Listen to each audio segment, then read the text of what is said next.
Arta de a te iubi. Relația ta începe cu tine. Scrisă de Cristian Stan. Mulțumiri. De-a lungul procesului meu de transformare, am învățat că fiecare om, lucru sau moment pe care îl întâmpin va avea un rol în creșterea și transformarea mea. Am învățat să văd așa viața, iar această perspectivă mi-a dat voie să profit de orice experiență pentru a învăța ceva nou sau pentru a deveni mai mult. Cu toate că nu pot spune care trăiri au fost mai importante decât altele, pentru că orice cărămidă este importantă atunci când construiești o casă, am simțit cum prezența anumitor persoane a avut un impact enorm în povestea din ultimii ani. Tot ce am construit până în ziua de azi se datorează celei ce a spus: cred că ai putea face un cont de Instagram cu citatele tale. Niște cuvinte care, pe cât de simple, pe atât de cruciale.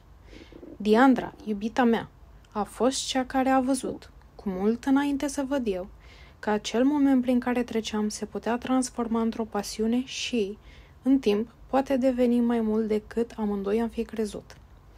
Fără susținerea, răbdarea și iubirea ei, pasiunea mea nu ar fi ajuns până la acest punct. Mulțumirile vor merge mereu spre ea.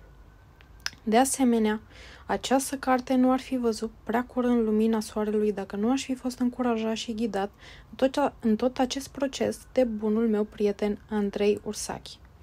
A fost cel care m-a împins spre curajul de care aveam nevoie pentru a-mi asuma un proiect precum acela de a scrie Arta de a te iubi. Mulțumirile merg spre el.